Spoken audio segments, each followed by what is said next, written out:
I am here with my friend, Dr. Dambisa Moyo, who is a woman that I respect, admire, and love. And Dambisa, your story is an incredible story. You were born in Zambia. You are an Aquarius. You Yes. Most importantly. You are born the same day as Barry, February 2nd. I know. So you studied chemistry. Then you went to DC. You later got an MBA in finance in Harvard. You were part of the World Bank, of Goldman Sachs. You're on the board of very prestigious boards like Barclays and Chevron. You are part of the Time 100, Oprah's Visionary. You have written very, very major book. So you really are a superwoman. And what is the first thing that you would say to describe yourself? Are you a financier? What are you? Wow, what a great question. Thank you for hosting me. I'm delighted to be here. After having traveled to over 80 countries around the world, lived, worked, and visited, I would love my tombstone to say a citizen of the world, more than anything else. And it really, for me, embodies the idea of our interconnectedness and the fact that, ultimately these sort of titles and where we come from don't really matter. It's about humanity. And I think it's quite apropos that we're having this conversation during a global pandemic. Would love to be known as a true embodiment of a global citizen. But you are, because you are a woman. You have an incredible knowledge on the financial world, which is actually what is global. Human being, and you feel for humanity, and you also come from Africa. So yes. I'm coming to you today. I would like you to speak as a woman, as an African human being, as a philanthropist, but as a financial person. And what have you learned from this crisis for you personally, and what have you learned for the world? So I think there are a lot of learnings. You're right that I have a lot of hats, and not only as a citizen of the world, so to speak, but also as a board member of very large corporations. I'm on the board of 3M, that's making the masks. I'm on the board. Oh my God. I'm on the board of Chevron, as you mentioned, which is an energy company, which is obviously in the middle of all the challenges of the energy sector and geopolitics, as geopolitics is unfolding. And I'm also on the Oxford University Endowment. Where are we supposed to be putting money? How do we think about deploying capital to preserve the money for the university for decades to come? So all of these are certainly aspects of how I'm thinking about this crisis, but also I'm human. And not just the corporations, but myself as an individual. I care about health and safety and the well-being of not just the workforce, but my personal family, my friends, and in general, the world. And so, just to be very poignant in terms of, pointed in terms of your question, I think about things as the here and now, what is happening in the immediacy, and a lot of my corporate work means that I had to think about that. What's happening in volatility in the markets? What's happening to the stock market? What's happening to the bond markets? What's happening to volatility and commodities? But then, also really thinking about the health and safety of workers, thinking about making sure that institutions can thrive and continue to exist after the crisis is in a sense brought to bear. But these are all near-term, immediate challenges.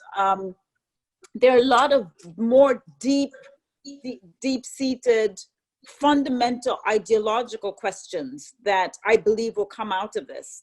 It's the very nature of the aftermath of crises. It always is the case that we revisit our ideologies. And I have always been someone who thinks that we should not sort of adhere blindly to sacred cows, believe in ideology just for ideology's sake. I think we're human, we're constantly evolving as individuals. Societies are evolving. I think it's really important for us to think about how society will evolve on the back of this most recent crisis. So what do you predict? Because in a weird way, I see you a little bit like a guru. I know, what do you predict? What is going to happen? How different will the world be? Yeah, so DVF, to put it in context, maybe let's look back before forward. And I think it's really important. I'm not a historian, but I'm very fascinated by what learnings we can all get from what has happened in the past. And if you look back, we've had huge pandemics. Of course, the one everybody cites is where we had the Spanish flu. Some estimates are around 50 to 100 million people died globally, which is a significant proportion of the world's population at that time. But we've had numerous other pandemics, sweep of the last sort of 100 years. If you think about it, we entered the last century just after the Gilded Age. I mean, even to this day, and you're so amazing in terms of your area of aesthetics. If you go around a lot of the United States, you still see these fabulous homes that were built in the Gilded Age of the United States in particular was an amazing time of transformation and economic growth. You enter into the 1900s, the early 1900s, and really those first 30 years are really turbulent.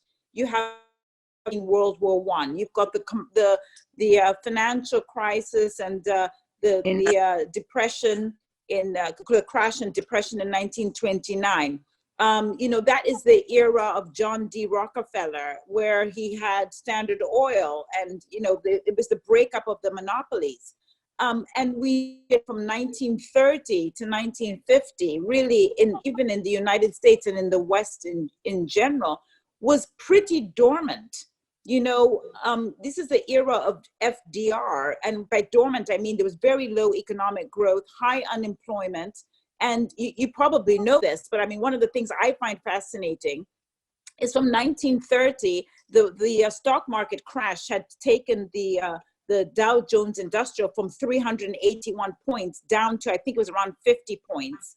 And it never recovered until 20 years later, until 1950, 1951, when we see that level again. So for 20 years, we have heavy government involvement. This is FDR coming in with a sort of great society. A lot of the backdrop of America's welfare system, Social Security, issues around the FDIC being set up. I mean, this is really under FDR. And FDR served, he did a 12-year term. There was so much that we would maybe in today's world think of as being odd. And then just very quickly after that, we have Bretton Woods emerge. We have the European Union constructed in the 1950s. We have a world of transformation after the oil price collapse of the 1970s. You get into the 1980s of Margaret Thatcher and Ronald Reagan becoming much more about the private sector.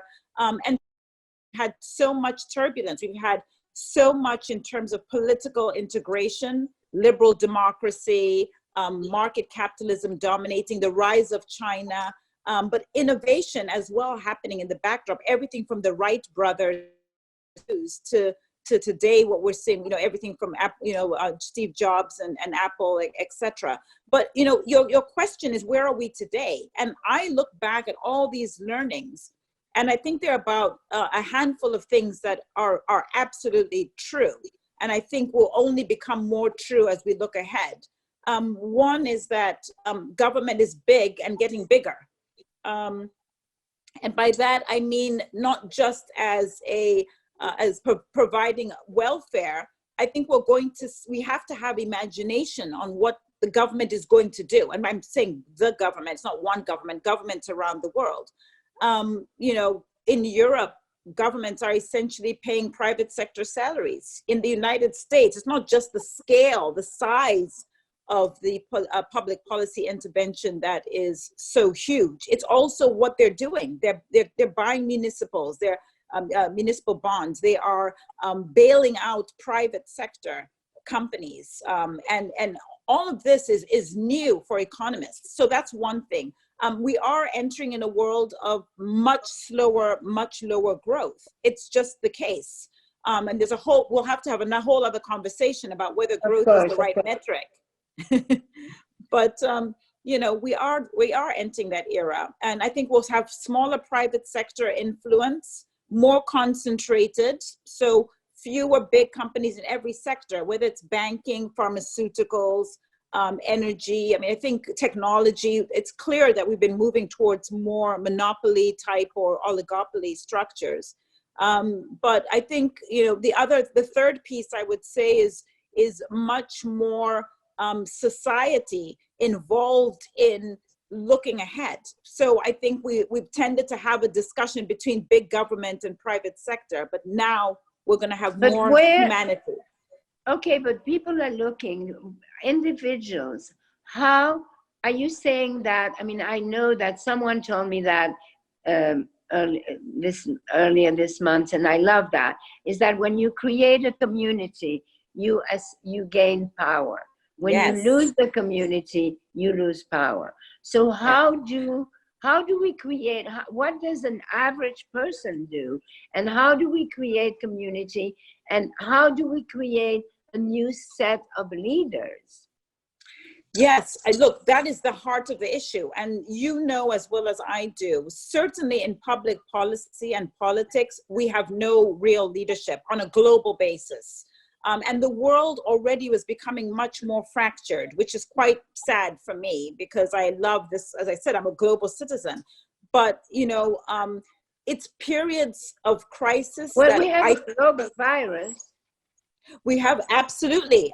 We have a global virus. And I will tell you, DBF, that I wrote an article in 2017 talking about the risks of communicable diseases like Ebola, like SARS, like bird flu, etc., like coronavirus that we're experiencing now. And I had sat next to the head of the CDC at the time, and he was saying, listen, this is a real issue. The number of these and the frequency of these diseases is increasing, but we're not focusing on that. And the reason I bring it up is I got such a backlash on that article. A lot of people said, this is absurd. This is not going to happen. And here we are. So yes, there are global public goods. We should care about people wherever they are being educated. The world benefits from more educated people. Educate. You have to have education and food. Exactly. And now, right now, I mean, the inequality and the distribution of wealth seems to be so off. So you deal with all of these boards, you deal with all of those people, and yet I know when you talk to them as individuals, they do care.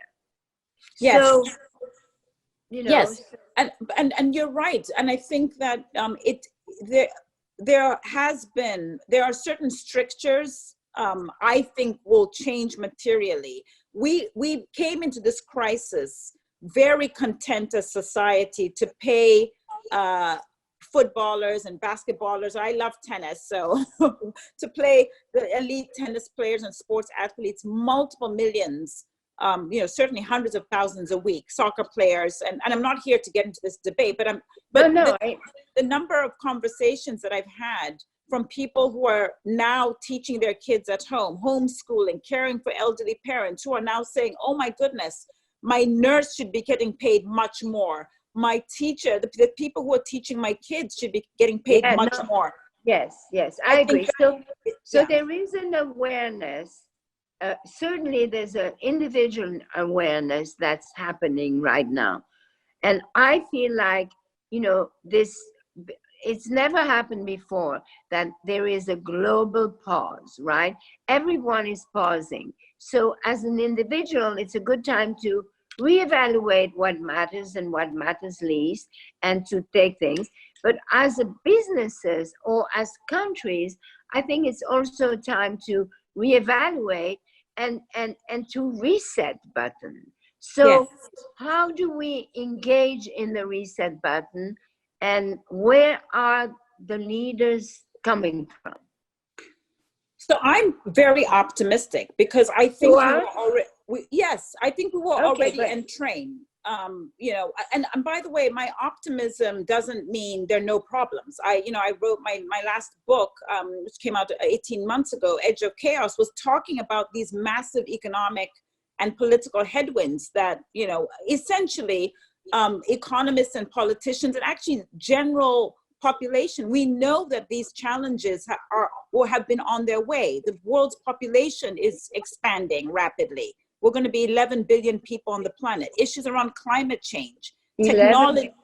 Yes, 11 billion by 2100. India is adding 1 million people a month to its population, 1 million a month. We know this. We know about entitlement programs. In the United States, the Congressional Budget Office was already saying, hey guys, by 2030, which is just 10 years away, we will be in trouble, technology and the risk of a jobless underclass, the issues of the splinternet, right? The competition between US and China in the technology space, quantum computing, AI, face recognition. I mean, we knew that these challenges were coming: debt, deficits, productivity. The problem is that this coronavirus has accelerated our sort of speed to getting to those problems. But I will assure you that not just on a micro level in sort of corporate boards, but broader than that, I do think we are starting to see the sort of percolations of quality leadership who are not naive. I think they're very well, in terms of knowledge. And who are those leaders? I'll give you an example. In the business space, look at what the Business Roundtable did last year in August. They basically tore up hundreds of years, well, certainly multiple decades of this idea that the role of business is to satiate and to support financial shareholders. That was completely torn up. And the signatories are not just large corporations. You also had large investors, the BlackRocks, Vanguards, etc., basically saying the world is changing. I serve on the board of an energy company. I often wish that people could sit in those boardrooms and understand that we are at the tip of the spear in terms of renewable energies, everything from battery and geothermal. So what you're actually saying is that it's not like, because people have a sense and they say, oh my God, these companies only care about their shareholders. The companies, they have no heart. So what you're saying is that they are planning the future. Not only are they planning the future, I think that attitude or that thought is patently wrong. And I actually often think that people don't take the time to read board reports. By that I mean annual reports that come out once a year.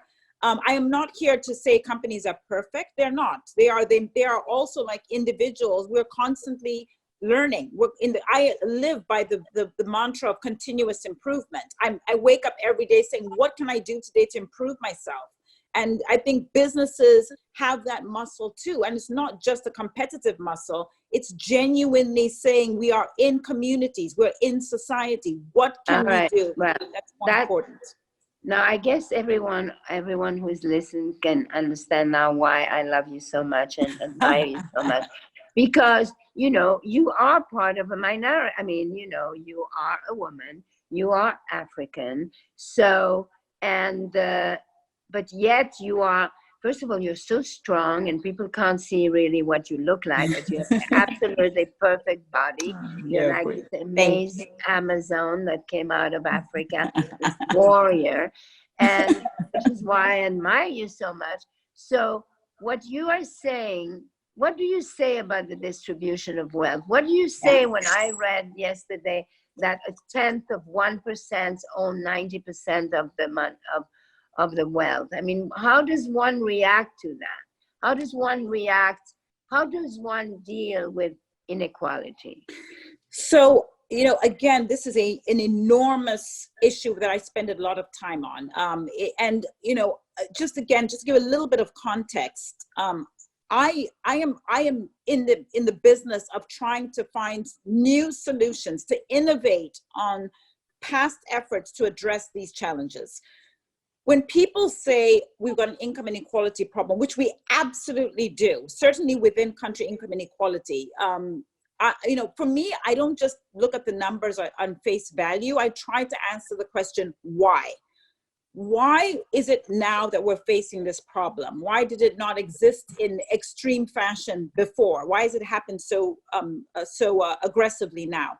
And I think the main problem, as I see it, and we've touched on the answer already, is that we've had a diminution, a reduction in social mobility.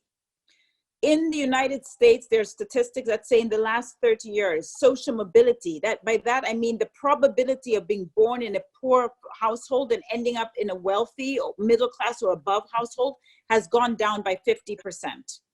That is where, instead of just solving let's go hand out money through universal basic income, we should really be getting to the root of the problem. What exactly is going on? Why is social mobility declining? The OECD put out a report saying for the first time in over 200 years of America existing, and I'm picking on America, but these statistics are true across Europe and other countries around the world. But the United States, since 1776, 230 plus years of existence, this is the first generation of Americans that will be less educated than the preceding generation. Less educated. The first time in history. Never happened before. That's so bad. Again, we have to ask, what is public policy doing wrong?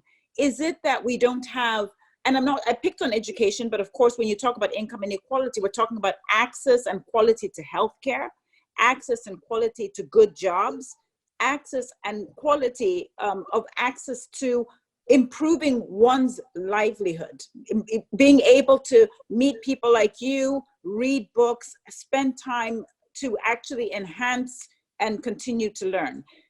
The public policy has clearly failed. Now we have to go deeper than just say, oh gosh, let's just solve the problem superficially. We've tried that. We've tried right-leaning solutions, keep interest rates low, keep taxes low, let companies lead. That has failed. Income inequality has widened. But we've also tried left-leaning approaches, tax and redistribution, very popular in Europe. Issues of universal basic income. And those, again, fundamentally have not worked to stop the widening of income inequality. As you know, my first book was about aid to Africa. And this is, again, a live example. We have plenty of these, even in the United States around reservations for Native Americans. There are plenty of examples around the world how just giving money blindly is not a long-term sustainable solution. So to income inequality, absolutely a central problem. I really question. Education is the answer. And unfortunately, it's not a little blue pill that we can pop and solve tomorrow. You're talking about intergenerational challenges. And like you, I'm worried. There are a lot of kids who are at home right now who are not able to go to school. I am and they deeply don't have a concerned. computer. Exactly. And those kids are now, their life path, their trajectory is being set by these horrible consequences that we found ourselves in. So you have a magic wand, because unfortunately we don't have enough time, and you have a magic wand in your hand. What are the first things that you would focus on? Education?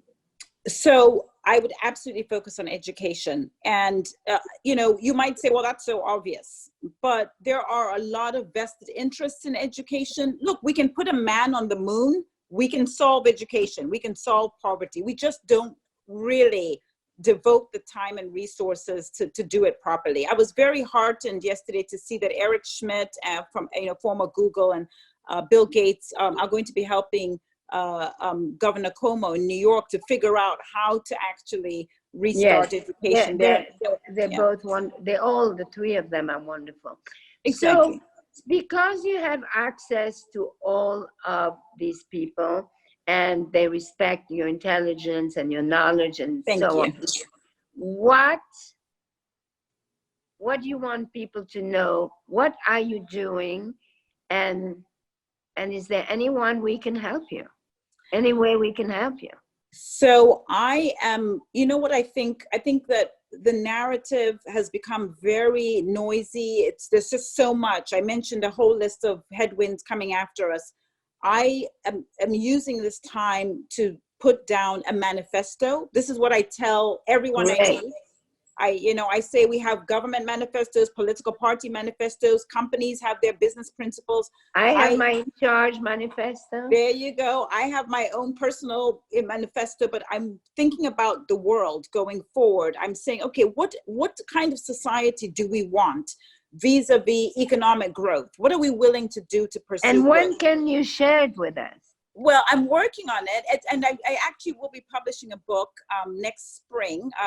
Assuming everything goes according to plan.